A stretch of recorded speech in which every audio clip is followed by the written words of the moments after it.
Welcome to the Explainer. Okay, let's just dive right into today's investigation, starting with a massive, highly relatable frustration that is floating around the internet right now.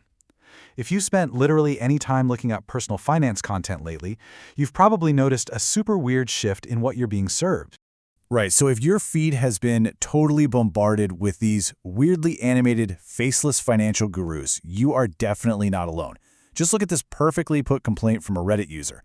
There's this absolute flood of what people are rightly calling AI slop, completely taking over the finance niche. Viewers are noticing some truly bizarre visual glitches.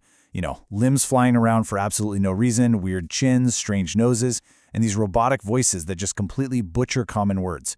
Like, who calls an F-150 truck an F-150?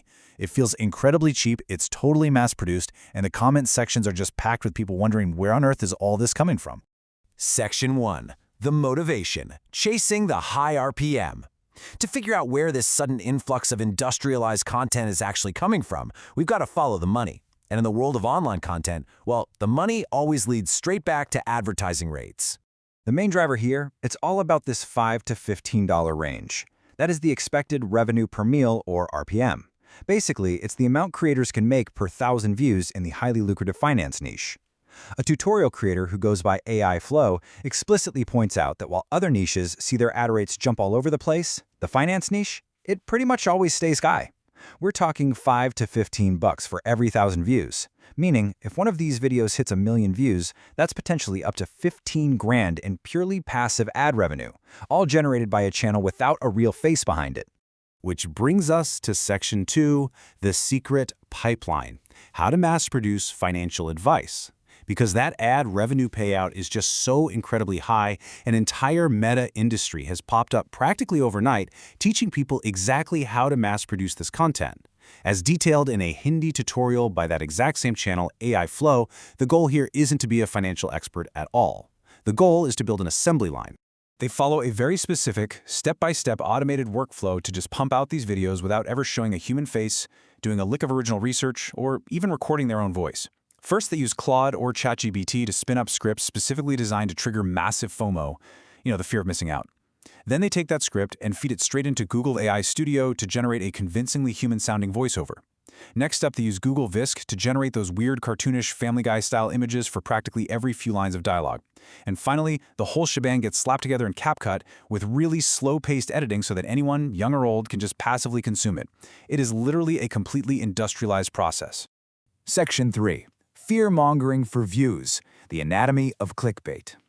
You see, the AI tutorial specifically advises prompting ChatGPT to churn out videos about financial traps absolutely loaded with curiosity and FOMO. They know perfectly well that fear sells, and that totally explains the content strategy of prominent faceless channels like Nick Invests. It creates this absolutely hilarious contrast between terrifying end-of-the-world video titles meant to grab clicks and the surprisingly standard, mundane, textbook financial advice that's actually hidden inside the script. Like, you click on a video literally titled, "WTF just happened to your retirement accounts," fully expecting some global economic meltdown.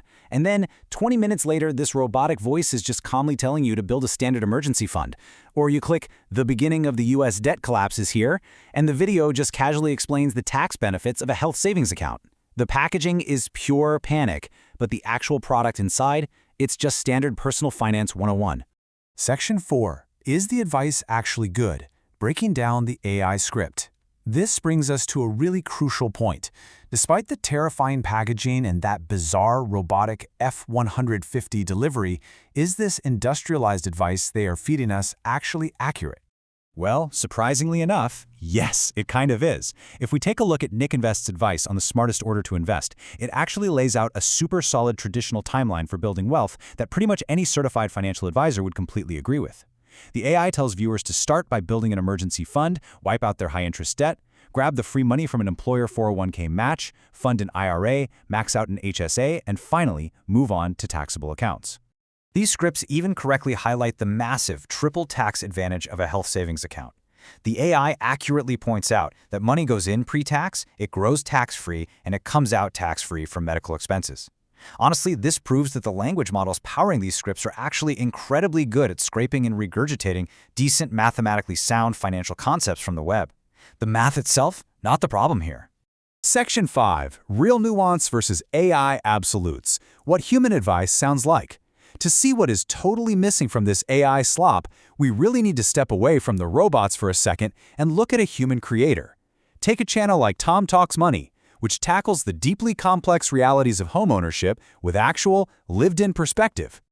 Tom brilliantly breaks down the real nuance of buying a house by comparing use assets to investment assets. While an AI script is probably just going to confidently shout that a house is your absolute best investment, Tom takes a step back. He explains that a primary home behaves way more like a consumption item than a pure growth engine. It pays you in hot showers, quiet Sundays, and stability. Whereas a true investment, that pays you in cash flow, appreciation, and flexibility. Instead of just shouting these absolute rules generated by a 3-second prompt, Tom actually outlines the hidden frictions of owning a home. He talks about liquidity friction. You know, how selling is slow and instantly eats up 5 to 7% in fees. He talks about diversification friction, pointing out that your entire net worth gets tied to one single local economy. And crucially, he dives into emotional friction, that pesky sunk cost fallacy that tricks us into drastically overspending on kitchen renovations just because we live there. He gives viewers a contextual framework to actually run the math for their own specific lives. It's empathy, it's nuance, it's reality. And those are the exact things an automated AI script completely lacks. Section 6. The ultimate grift. The real product is you. Okay, let's dive into the final twist of this investigation. Because, as it turns out, the ultimate passive income for these faceless channels isn't actually the YouTube ad revenue at all. The ad revenue? That's just the bait. The actual goal of all those apocalyptic clickbait videos is to funnel viewers directly into a private school community. And the cost of admission for this exclusive club? $49 a month. When you look at what they are actually selling inside these paid communities, the whole illusion just completely shatters.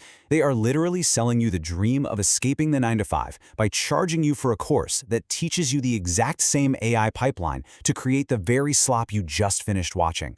They give you the script engines, the visual systems, the thumbnail labs. The big secret to wealth they are selling isn't real estate or stocks. It's simply getting other people to watch AI-generated videos about real estate and stocks, just so you can charge them to learn how to do exactly what you did.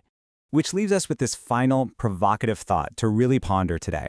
In a digital ecosystem where the product is literally just a tutorial on how to make the product, who is actually winning here? Are we learning about finance, or are we just fueling this bizarre automated machine that actively feeds on our financial anxiety? Take a really close look at the content you consume, because sometimes the absolute best financial decision you can make is simply hitting that "Don't recommend this channel" button. Thanks so much for exploring this with us today on The Explainer.